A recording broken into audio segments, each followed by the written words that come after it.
বন্ধুরা, কিছুদিন আগে আইপিএল শেষ হলো। এখন আবার কাল থেকে নতুন যুদ্ধ শুরু হতে চলেছে, যেখানে সুপার কাপ 2025-এর কাল থেকে শুরু হতে চলেছে।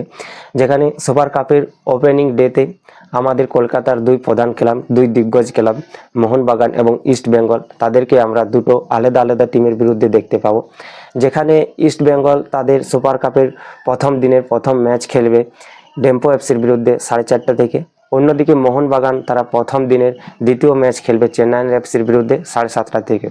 তো কলকাতার দুই প্রধান ক্লাব, দুই দিগ্গজ ক্লাব সুপার কাপের প্রথম দিন থেকে তাদের যাত্রা শুরু করতে চলেছে। যেখানে দুটো ক্লাবে চাইবে সুপার কাপটাকে উইন হতে, সুপার কাপের ট্রফিটা উইন হতে। কারণ মোহনবাগান চাইবে তাদের ট্রফি জেতার যে জয়ের ধারাবাহিকতাটা বজায় রাখতে। অন্যদিকে ইস্ট বেঙ্গল চাইবে তারা সুপার কাপ উইন হয়ে এএফসি চ্যাম্পিয়ন্স লিগ 2-তে খেলতে।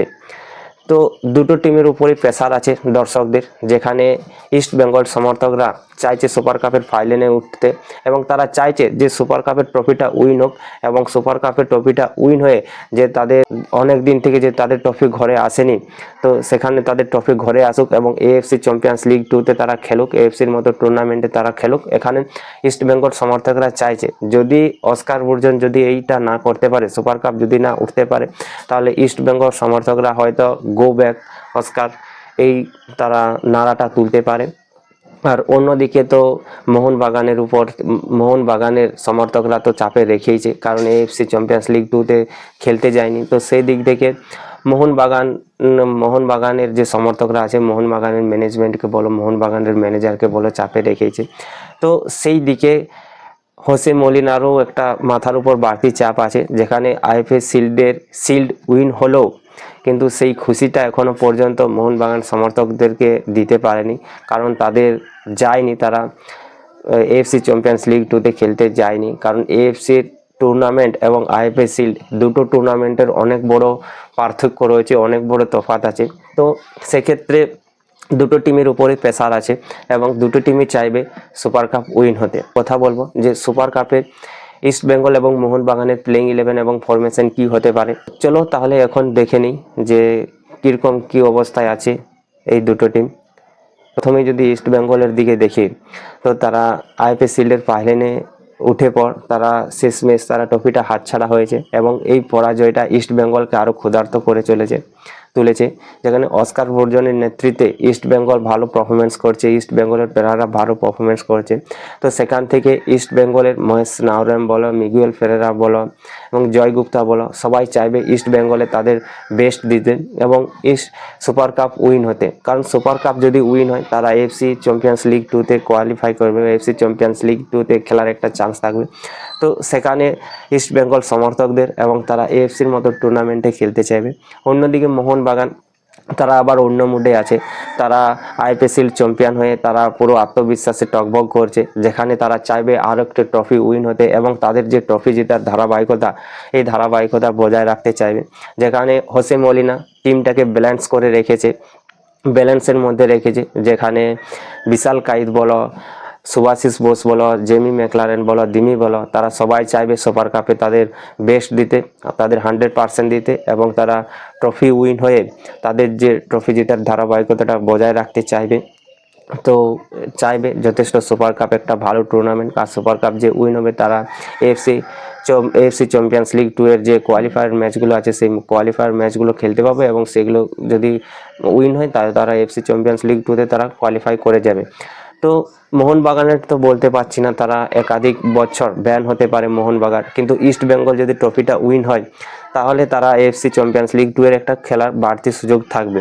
তো সেক্ষেত্রে ইস্ট বেঙ্গলের একটা পাখির চোখ থাকবে, সুপার কাপের দিকে পাখির চোখ থাকবে। তো এখন কথা বলে নেব যে ডেম্পো এফসির বিরুদ্ধে সুপার কাপের ফার্স্ট ম্যাচ, ডেম্পো এফসির বিরুদ্ধে সুপার কাপের ইস্ট বেঙ্গলের প্লেইং 11 এবং ফরমেশন কি হতে পারে। তো যদি অস্কার বুজনের ফরমেশনের দিকে ফরমেশন নিয়ে কথা বলি, তো সেখানে অস্কার বুজন 4-2-3-1 ফরমেশনে খেলবে, যেখানে অবশ্যই আমরা প্লেইং 11-এ আমরা প্রভু সুমন গিলকে দেখতে পাবো, কারণ প্রভু সুমন গিল ভালো কিপিং করছে, তো ভালো পারফরমেন্স করছে। তো সেখানে আমরা প্রভু সুমন গিলকে দেখতে পাবো। দেবজিৎকে আমরা রিজার্ভে দেখতে পাবো।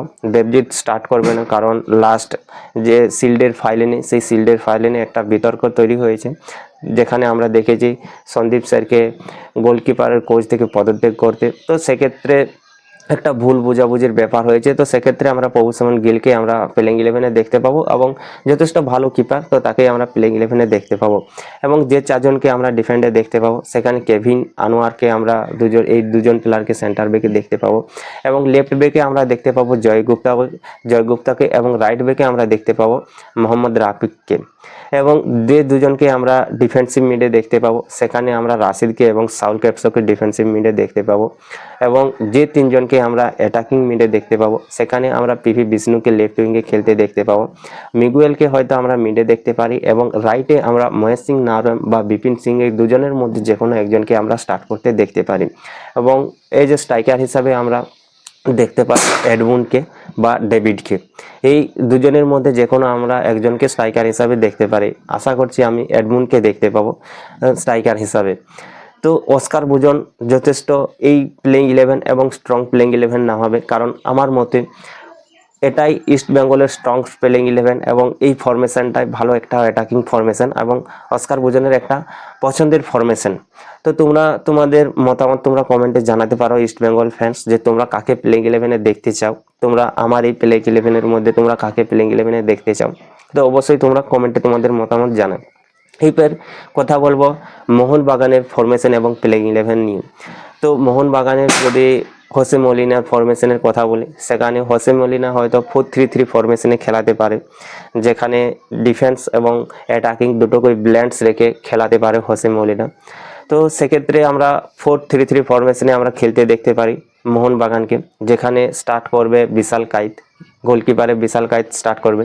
আমরা আইপিএল শিল্ডের ফাইনালে দেখেছি বিশাল কাইত একটা অসাধারণ সেভ নেয়, জয় গুপ্তার যে সেভটা আছে সেই সেভটা অসাধারণ সেভ। এবং যে চারজন আমরা ডিফেন্ডারে দেখতে পারি, সেখানে টম এলডার্ড এবং এলবার্তো রদ্রিগেজকে আমরা সেন্টার ডিফেন্সে দেখব।